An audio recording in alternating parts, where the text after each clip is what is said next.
Well, hi there, everybody. This is Rocky Dhir coming to you from Texas Bar TV. We're on day 2 of the State Bar Annual Meeting here in amazing, awesome Dallas, Texas. You know, it's my hometown, and it happens to be the hometown of the guy sitting with me. We've got Joseph Jacobson here. You know a thing or two about technology and the law, right? I do. We've been hearing a lot these last couple of days about cybersecurity. It's a big topic. And I guess it's been an issue that's been percolating, but now people are finally taking notice of it, maybe.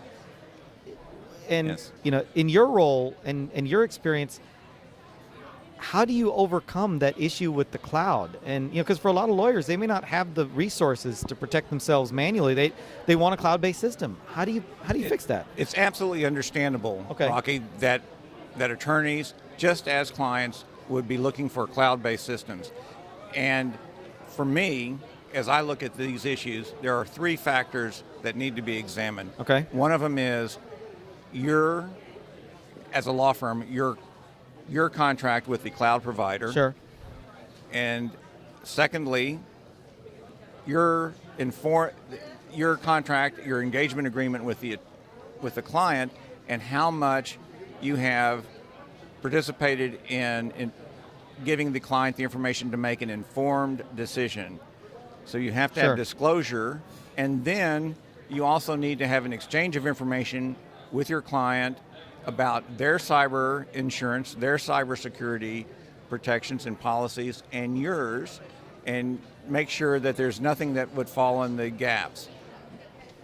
Well- That's the beginning point, Okay. and that is separate from encryption and all these other issues. There are contracts that people just aren't thinking about, and they have ethical implications. But what do you do when you've got, say, multiple corporate clients, you know, entities?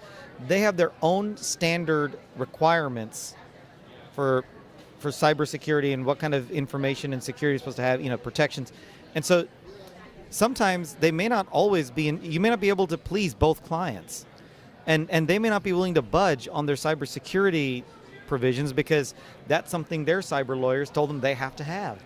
So now if you're the lawyer, what do you do? Well, I think that one of the things that you can do is to set up special rules for certain practice areas, potentially because financial concerns Okay. Generally have a consistent regulatory policy because they're all banks, they're all Sure. regulated by the Sure. Comptroller over the Currency, and as I learned yesterday, about 120 other different agencies. Sure. So there is some consistency, and then you have to go into the discussions with the clients about where their differences occur and Sure. see if you can Okay. then customize a technology delivery system that will meet their needs and be separate from the conflicts for other clients. Can all that be done on the cloud, or does that have to be done through a more It'll be more physical server? it'll be more challenging to be done on the cloud, but it's not impossible. When people talk about cloud computing, there's any number of ways to consider it. Part of it is just having a backup. Part of it Sure. may be having all of your programs, your software run on the cloud with data on the cloud.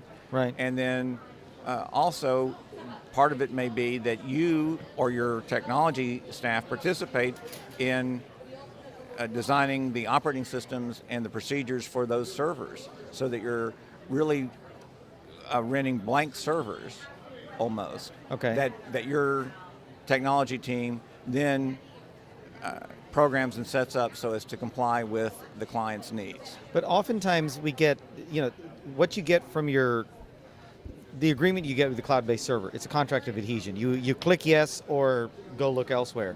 That is exactly the case for most instances where you don't have enough leverage, or your client doesn't have enough sure, leverage sure. to demand a custom negotiated contract. You're exactly right. So then, how do you overcome those hurdles when you're in that kind of a situation? I mean, so if you're a small firm or a solo practitioner, I mean, are you just kind of doomed to the dark ages, or are there options and remedies available? There are options available through companies that have now set up and established themselves to offer this back office systems for you. And it's challenging to find those that are affordable if you're a sole practitioner. There's no question about it.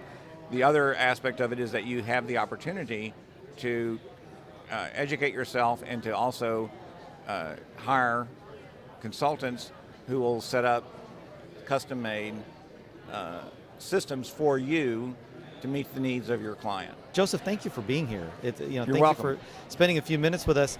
And again, thank you guys for tuning in and supporting Texas Bar TV. We will see you next time, and we're going to keep bringing you some amazing content. So stay tuned. Until next time, this is Rocky Dhir signing off. Bye-bye.